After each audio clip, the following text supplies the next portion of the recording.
Hi everybody, Paul Cameron here from SpeedUpMyJobSearch.com with a clip from our monthly jobs-driven networking group, which meets in Wheaton, Illinois every third Thursday. Let's take a look. Thank you, Paul.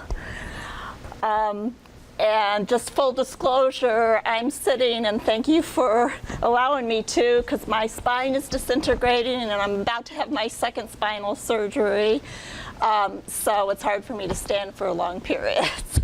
So first I'm going to talk about Job Club handbills. I think the examples I show will be a little involved. Most handbills I see are more involved than they have to be. And I would really hate for anyone to spend too much time putting one together. It's just a tool. So, you know, if you could just spend an hour or so and cut and paste things from your resume and then put in target jobs and target employers, I think you're good. It'll do what you need it to do. And you probably remember the 5 W's and an H from English class.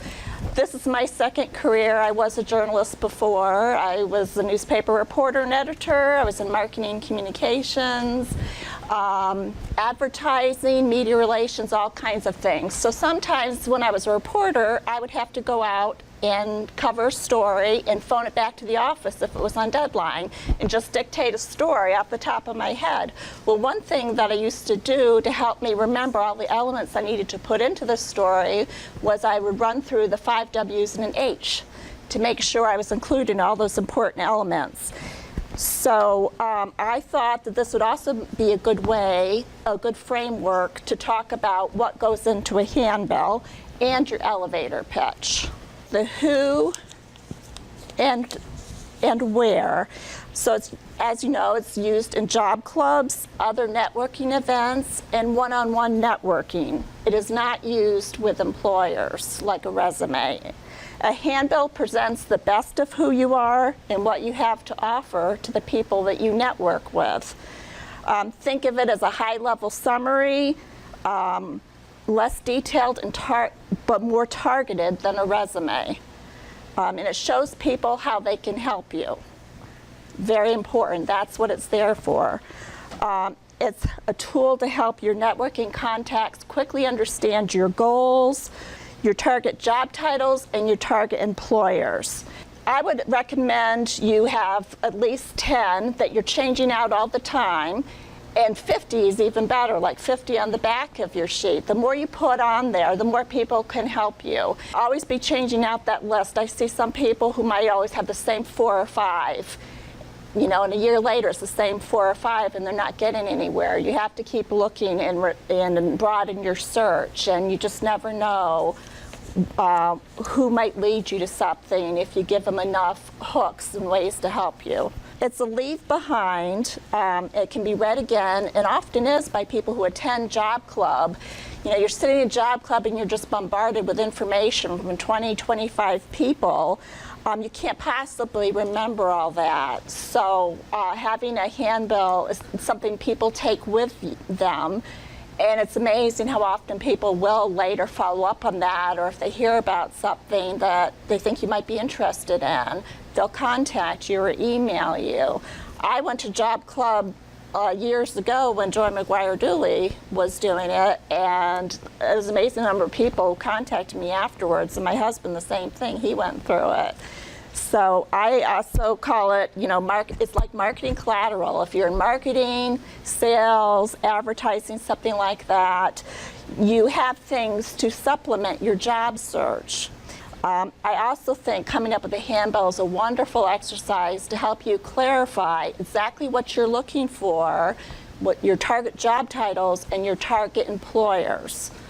So even if you never use it again, just that exercise, although I hope you will, just that exercise though is really good in helping you clarify what you're looking for. Your business card is like a micro handbill, and I always encourage you, if you can, to use the back of the business card. It's like a free billboard. So you have the front of your business card with all the contact information, also a job title, something you identify yourself as so people know what you do. But on the back, you might put your 3 or 4 of your best selling points for the kind of work you're looking for. I think that's really effective. And remember, a resume tells us where you've been, a handbill tells us where you're going, and that's what you want to focus on, is where you're going. Be clear about what you want. If it's not clear to you, it's not going to be to anybody else. And Paul, this is for you. Ultimately, it will speed up your job search, right? And get help with this if you need it. You know, any of us, Paul, myself, other people, are very happy to help you figure that out. So just like for an interview, if you're thinking about SAR stories or STAR stories or CAR stories, with your bullet points, think about challenges you had, actions you took, and what were the good results. Talk about the problems you solved, what solutions you offer your employers, and your clients and customers. Include a professional photo, unlike, of course, your resume. And you can get that taken right here, like Paul said. But people go, as I'm sure you do, go to all these different job clubs, and it's hard to remember who's who. And so if you include that photo, they're more likely to pick you out of the big pile. I see some people with big piles of handbills going from job club to job club. And then I just have some examples to show you. And again, don't be intimidated by these. They don't have to be as involved in these. And the first one is by a graphic designer, so his is going to have a little bit extra on there. Graphic designer, as I just learned from Tony, because you learned it from another workshop, always put your photo in the right-hand corner, so when it's in a portfolio or notebook, that's what they're going to see first when they pull out. I also know from graphic design that that's where an eye tends to go, is the upper right-hand corner of a page. So he made his a little extra fancy. I think it's too long, but it's really good. You can see what the target positions, target industries, and target companies are very easily. He's also a woodworker, and so he put his logo down there for Tom's Wood Goods. So to get people interested in looking at his site for the different things that he makes. And he's working now. All of these people are now working. He's in HR. And the last one, so she has a very nice photo there. Areas of expertise, she breaks down professional experience, her education, then all her targets on the right. This kind of, well, not exactly a T, but this kind of format, as you see, is very effective to have this right-hand column. Now I want to go into elevator pitches. Can I advance to that, or do you need to change that up? Okay. I love this quote from Maya Angelou. People will forget what you said, people will forget what you did, but people will never forget how you made them feel. So an example of this was Sharon, who's a past member, an alum of Job Club. She's a born motivational speaker, and that is something she wants to do. She's big in Toastmasters and gets a lot of awards. When she would get up and talk, she talked as much about her Job Club colleagues as she talked about herself. And talked about, you know, how amazed she was by their talents and all that, you know, and always would have some words of inspiration that people liked, or a good quote. And so I thought Sharon understood better than most that in Job Club, you don't just air a commercial about yourself and sit out the rest of Job Club. And she didn't just say, if I can help you, let me know, and go silent, and that was it. That, you know, is often seen as empty words if that's all you say and do. But she was very active, besides providing feedback and suggestions and introducing people in her network to other people. So that's networking. Networking is about developing relationships. It's a quick, impactful speech about what you do and what you have to offer. The average attention span these days is 8 seconds. Yep. So you must be able to make your pitch in the first 20 words. You can go beyond that, but everything else is icing on the cake. So I like to tell people, front load your pitch. Get your most important things up front, your headline, your lead, like in a news story. Put that right first, and everything after that supports that. There's a military term that I learned from one of our job searchers called bluff. Has anyone heard of bluff? You have. Yep. What does that mean? Right. And that's what you're supposed to do with your emails, right? Put the bottom line up front. So do that with your pitches as well.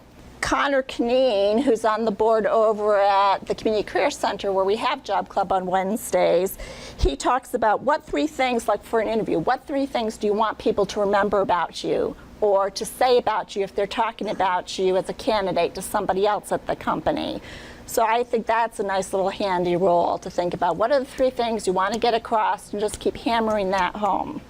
But even the most intriguing elevator pitches can fall or fail if they lack an important element. That's the request for action.